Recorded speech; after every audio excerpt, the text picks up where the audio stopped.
دنیاوی محبت جس کو عشق مجازی سے بھی تعبیر کر لیتے ہیں، وہ حقیقت میں محبت نہیں ہے، وہ ہوس ہے۔ وہ محبت نہیں بلکہ ہوس ہے۔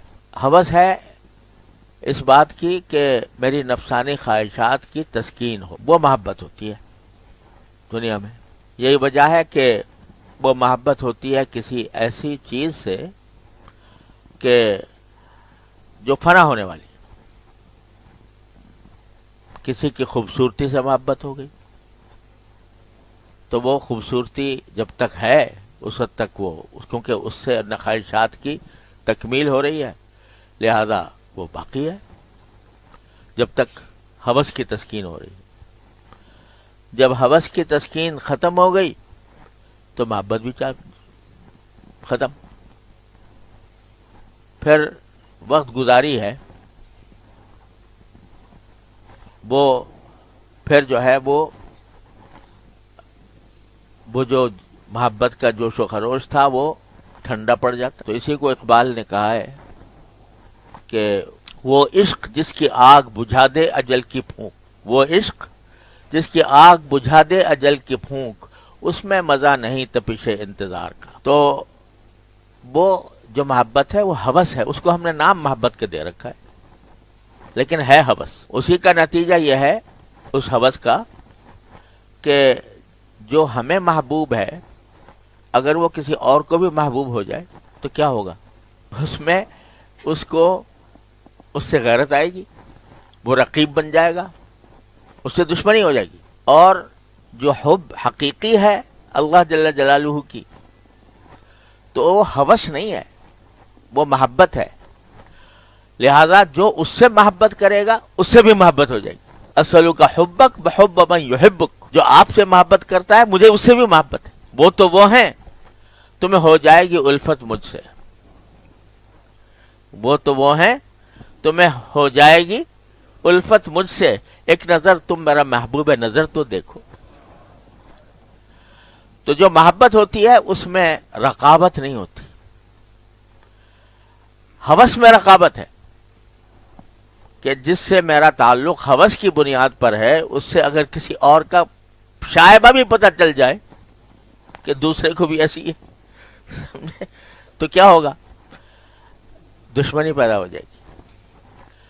اور جو حقیقی محبت ہوتی ہے، جو ہوس نہیں ہوتی، وہ حقیقی محبت ہوتی ہے، تو وہ حقیقی محبت وہ اس کے بے شمار رقیب پیدا ہو جائے۔ سبحان اللہ، جو بھی محبت کرے میری مجھ سے بھی محبت ہے، کیونکہ میرے محبوب سے محبت ہے اس کو، لہذا مجھے اس سے محبت۔ اور جب یہ محبت آ جاتی ہے تو پھر دنیا کی جو محبت بھی ہے وہ بھی اس کے تابع ہو جاتی۔ جو ہوسناک آدمی ہے، جو ہوس والا آدمی ہے، وہ تو چند صفات کے اوپر مر مٹا ہے، وہ صفات ختم ہو جائیں گی تو اس کی ہوس بھی ختم ہو جائے گی۔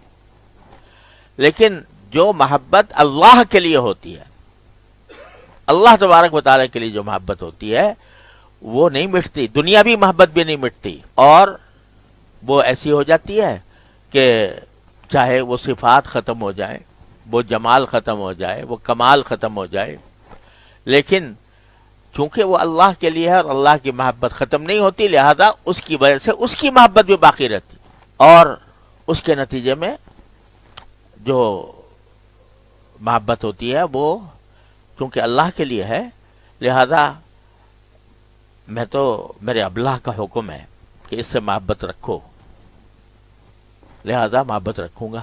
وہ ہوس نہیں ہے، وہ محبت ہے۔ اور یوں تو فی نفسی ہی اگر دیکھا جائے تو ہر مومن جو لا الہ الا اللہ پر ایمان رکھتا ہے اس کو کسی نہ کسی درجے میں محبت ضرور ہوتی ہے، جبھی تو وہ ایمان لایا، اگر نہ ہوتی تو ایمان کیوں لاتا؟ لیکن وہ محبت دب جاتی ہے غفلتوں میں، خواہشات نفس میں، دنیا کی حاجات میں، اس میں دب کے وہ مغلوب ہو جاتی ہے۔ اور جو اللہ کے نیک بندے ہوتے ہیں وہ ان سب حاجتوں کے اوپر غالب رکھتے ہیں محبت کو، لہذا ان کے ہر انداز و ادا میں، ہر نقل و حرکت میں وہ محبت جھلکتی نظر آتی ہے.